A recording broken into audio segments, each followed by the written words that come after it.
नमस्कार। इस विश्लेषण में आपका स्वागत है। आज हम बात करेंगे कि कैसे दुनिया में कहीं होने वाला कोई बड़ा संघर्ष तेल की कीमतों और फिर हमारी जेब पर पड़ने वाली महंगाई को एक दूसरे से जोड़ देता है। ये काफी उलझा हुआ रिश्ता है, लेकिन चलिए इसे आसान बनाते हैं। देखिए, आमतौर पर एक सीधी साधी सोच होती है। जैसा कि कतर के ऊर्जा मंत्री ने कहा कि भाई जब भी कोई बड़ा संघर्ष होगा तो ऊर्जा की कीमतें तो बढ़ेंगी ही, सप्लाई में कमी आएगी और इसका असर सब पर पड़ेगा। लगता तो यही है ना? है ना? पर क्या कहानी हमेशा इतनी ही सिंपल होती है? शायद नहीं। चलिए इसी की तह तक जाते हैं। अच्छा, तो इस पूरी चीज को समझने के लिए चलिए एक काल्पनिक सिचुएशन लेते हैं, एक केस स्टडी। मान लीजिए साल है 2026 और मिडल ईस्ट में एक बड़ा युद्ध छिड़ जाता है। तो फिर क्या होगा? तो देखिए, जैसे ही ये काल्पनिक संघर्ष शुरू होता है, बाजार में खलबली मच जाती है। 2 मार्च को संघर्ष शुरू हुआ और ब्रेंट क्रूड तेल की कीमतें तुरंत 10 से 13% तक उछल गईं। फिर 4 मार्च को एक बहुत ही जरूरी समुद्री रास्ता होर्मुज स्ट्रेट बंद कर दिया जाता है। इसका नतीजा, खाड़ी देशों से तेल का उत्पादन धड़ाम से गिरता है और सिर्फ कुछ ही दिनों में 12 मार्च तक कीमतें $120 प्रति बैरल के पार चली जाती हैं। एकदम सीधी और तेज प्रतिक्रिया। लेकिन जैसा मैंने कहा, कहानी इतनी सीधी है नहीं। जो ये कीमतों में उछाल दिख रहा है ना, ये सिर्फ आधी तस्वीर है। असल में पर्दे के पीछे 2 बहुत बड़े डर एक दूसरे से लड़ रहे होते हैं। एक आर्थिक खींचतान चल रही होती है।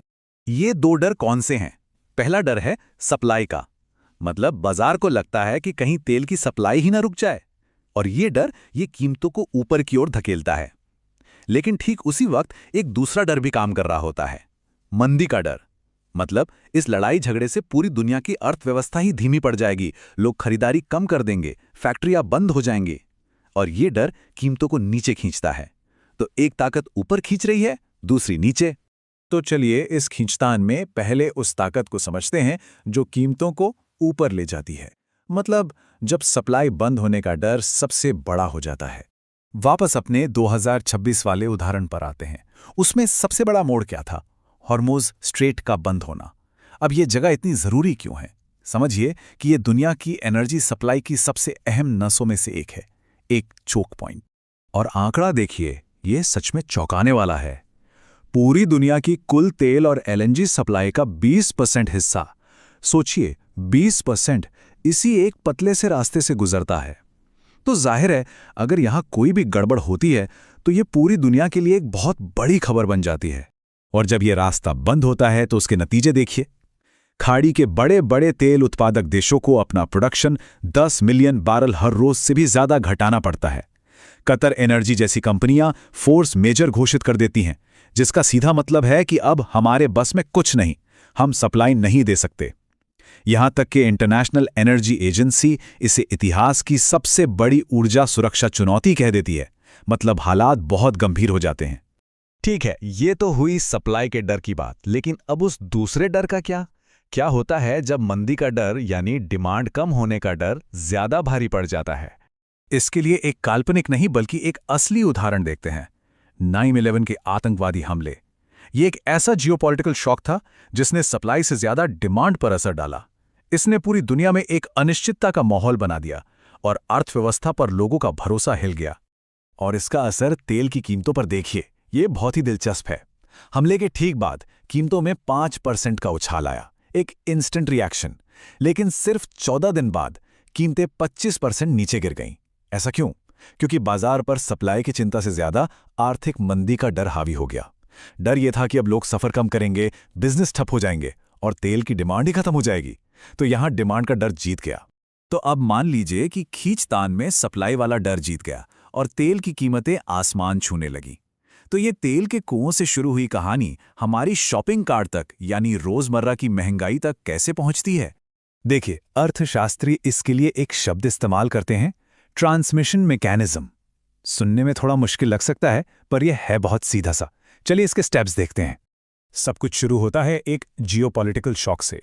कोई बड़ा संघर्ष हुआ जिसने तेल की सप्लाई पर असर डाला।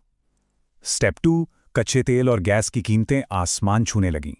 स्टेप 3, इसका असर हर बिजनेस पर पड़ता है। ट्रांसपोर्ट महंगा, फैक्ट्री चलाना महंगा, यहां तक कि खेती करना भी महंगा हो जाता है।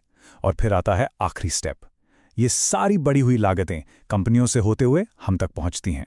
पेट्रोल, खाने पीने का सामान, हर चीज के दाम बढ़ जाते हैं।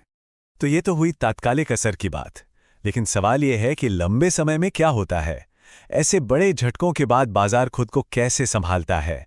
चलिए देखते हैं इतिहास इस बारे में क्या बताता है। अब जरा इन आंकड़ों पर नजर डालिए, ये काफी हैरान करने वाले हैं। पर्ल हार्बर पर हमले से लेकर वियतनाम युद्ध और ऑपरेशन इराकी फ्रीडम तक, इन सब बड़े घटनाओं के 1 साल बाद डाउ जोन्स यानी स्टॉक मार्केट में पॉजिटिव ग्रोथ दिखी। जैसे इराकी फ्रीडम के 1 साल बाद बाजार 23% ऊपर था। मतलब शुरुआती झटके के बाद बाजार अक्सर संभल जाते हैं। लेकिन इसका मतलब ये नहीं है कि हर संकट खरीदारी का एक सुनहरा मौका होता है। जैसा कि एक्सपर्ट ओवेन लेमॉन्ट कहते हैं, जरूरी नहीं कि युद्ध हमेशा निवेशकों के लिए अच्छे मौके लेकर आए। क्यों? क्योंकि संकट के ठीक बाद का जो समय होता है वो साफ तस्वीर नहीं बल्कि धुंध और अनिश्चितता से भरा होता है। और असल में आर्थिक विश्लेषण भी यही बताता है कि ज्यादातर जियोपॉलिटिकल झटकों का जो कीमतों पर असर होता है वो अक्सर शॉर्ट टर्म होता है। आमतौर पर करीब 1 तिमाही यानी 3 महीने के अंदर बाजार नई परिस्थितियों के साथ एडजस्ट कर लेता है और वो शुरुआती झटका बेअसर होने लगता है। तो आखिर में सबसे बड़ी सीख क्या है? वो ये है कि हमें एक अर्थशास्त्री की तरह सोचना होगा। जब भी दुनिया में कोई अगला बड़ा संकट आए तो बस ये सवाल पूछना है कि इस बार कौन सा डर जीतेगा। सप्लाई की कमी का डर जो कीमतों को ऊपर ले जाएगा, या फिर आर्थिक मंदी का डर जो कीमतों को नीचे खींच लाएगा। अगली खींचतान कौन जीतेगा, इसी सवाल में सारा जवाब छुपा है।